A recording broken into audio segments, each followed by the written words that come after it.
Hello, OWL members, and welcome back to Inside the OWL Studio. Today, I am pleased to welcome Neurotech Pharmaceuticals and today's interviewee, Laurie Ferguson, Chief Communications Officer. Hi, Laurie. Hi, Abby. Neurotech is a private clinical stage biotech company focused on developing transformative therapies for chronic eye disease. The core platform technology, encapsulated cell therapy, promotes therapeutic advancements to treat a broad array of ocular diseases, including MACTEL, a bilateral retinal disease that leads to gradual loss of central vision. Neurotech's ECT is especially exciting given there are no known pharmacological treatment options for MACTEL today.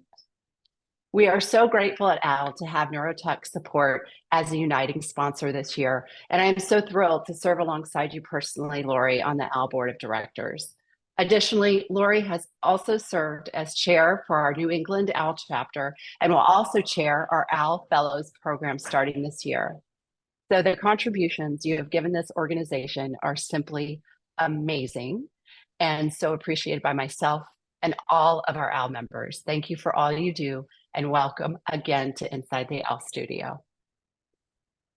Today, we would like to elaborate on specific activities and initiatives at Neurotech that you're using to develop your rising leaders to ensure they can bring their true selves to work. So without further ado, Laurie, I'm going to hand this over to you. Hi, Abby, and it's a pleasure to be here, and I'm honored to be a part of OWL and to work alongside you and so many of the other members of this community.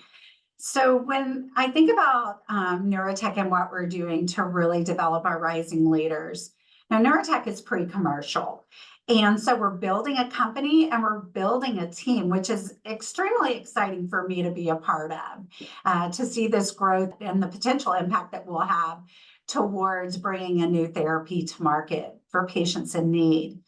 Neurotech is made up of long tenured employees and early career employees. So again, this how do we develop rising leaders is very important to us. And on another note, what's really remarkable is our leadership team is made up of 50% men and 50% women, which I have to thank our CEO, Rich Small, for really making this happen. It's nice to work alongside of a team of both men and women in leadership.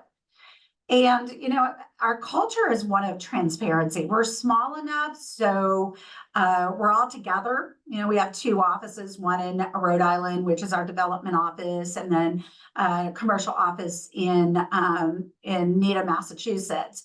But it's, again, 101 with leadership, a culture of transparency. And something that we really focus on is inspiring others, encouraging our team, guiding our team and each other, and then communicating. And I think the other thing is what's really important is creating opportunities. And some of the initiatives that we have, I think they've been part of the culture for a while at Neurotech, is we have weekly all hands meetings. And in these weekly all hands meetings, again, transparency, we provide updates of where we are with the company. But we also have opportunities for employees to volunteer, to present the projects they're working on, other initiatives, to really just share what they're doing and what they specialize in, so we can all learn and work together better as a team. And to me, that is raising the level on these rising leaders. I think the other thing is being a pre-commercial company, we're exposing our development team more to the ophthalmology community. If you think about it, going into a commercial stage and exposing them to the industry is also creating that broader community of what the organization, what the industry, what the needs of the customers, the patients, the doctors are. So again, it's pretty exciting to be a part of this. And I think that more to follow, but we're doing some really, really great things that I think are advancing careers for people. Oh, wow. I love that, Laurie. And I think the word that I'm taking away from what you just discussed was the word transparency. I'm a big believer in that. And I think, when that is part of a culture, it's never a bad thing. It's always a good thing. And I would like to come back to kind of that transparency and making sure your employees are presenting their project work, what they're doing, so other people are aware. Um, Before our interview, I noticed this beautiful picture behind you of the eye. And you kind of went into, and maybe you could discuss just a little bit where that picture came from, because I think that kind of fits into what you're talking about here. Yes, Abby. Great. Well, full disclosure, I am not the artist of this piece. However, when I first, joined Neurotech, one of the things that I wanted to do was to really maintain the culture that we have. And I thought, what better way to do this than bring everybody together? And we went to an art class and we all had an opportunity to paint an eye. Now, that is our focus. That's what we do, saving vision, maintaining vision. And so employees really got into it. I think we spent about 4 hours, and we have all of the eye art displayed in our office locations, the one in our development office, again in Rhode Island, and the one here in outside of Boston. And so we get to look at our art every day, and it is so inspiring to just really see these eyes looking back at us. Oh my gosh, I absolutely love that story. And I think it's such a great idea and something, maybe other companies actually could steal and do the same I would thing, love because it. I think it's wonderful. Yeah. Thank you, Laurie. I think unless you have anything else, I'm going to go right into our ending questions here. What is your favorite word in ophthalmology? Well, we were just talking about it. I think my favorite word is I. And the reason is, I've always heard that the eyes are the windows to your soul, but also if you think about eyes, they speak more than words. I mean, I think you can tell a lot about someone's eyes when you just look at them, into their eyes, you see a lot. What is your least favorite word in ophthalmology? Disease. I just don't like the word disease. I think that, we're all here for a purpose and we're all trying to advance innovations and technologies and cures to support people that are diagnosed with a disease.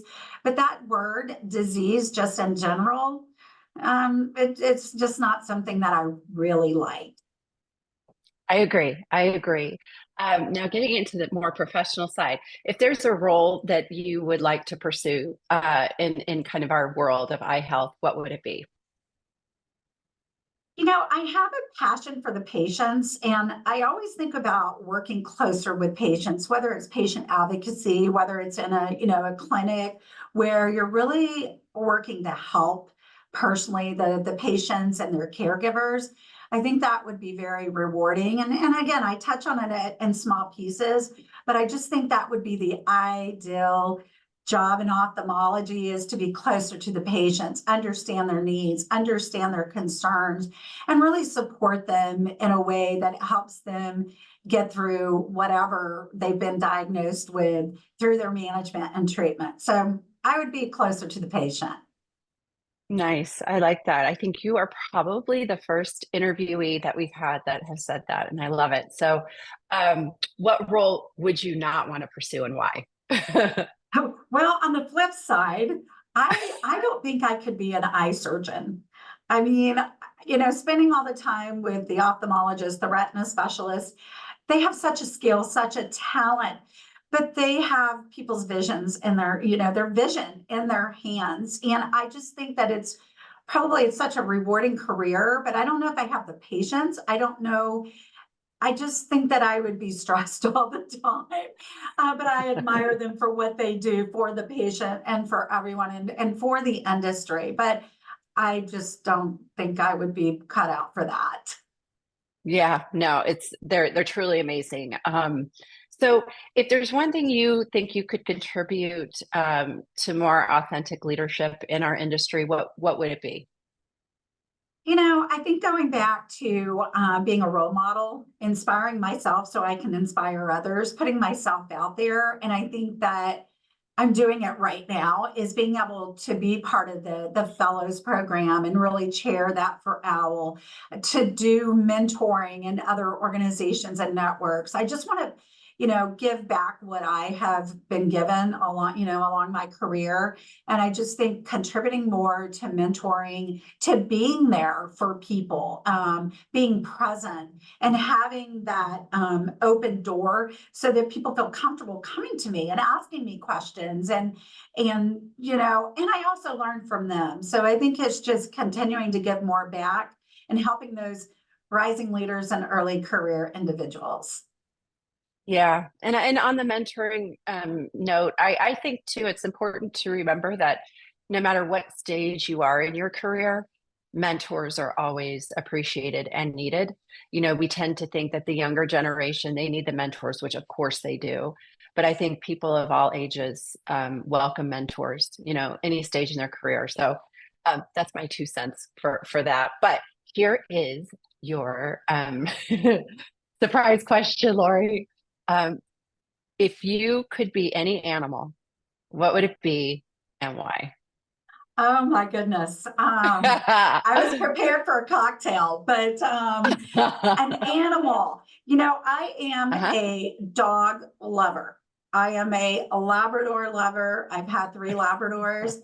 I would be a Labrador retriever. They are the kindest, gentlest animals. They're loving, they're compassionate, they become your best friends. And I would just be a Labrador retriever. That's all I have to, I don't know what else to say. I'm a lab lover. Oh, I am too. They're the best. Oh, Lori, I can't tell you how much I appreciate your time today and all that you're doing for OWL, but also how much you're contributing to Neurotech and what an amazing organization. It's exciting, and I wish you the best with everything there.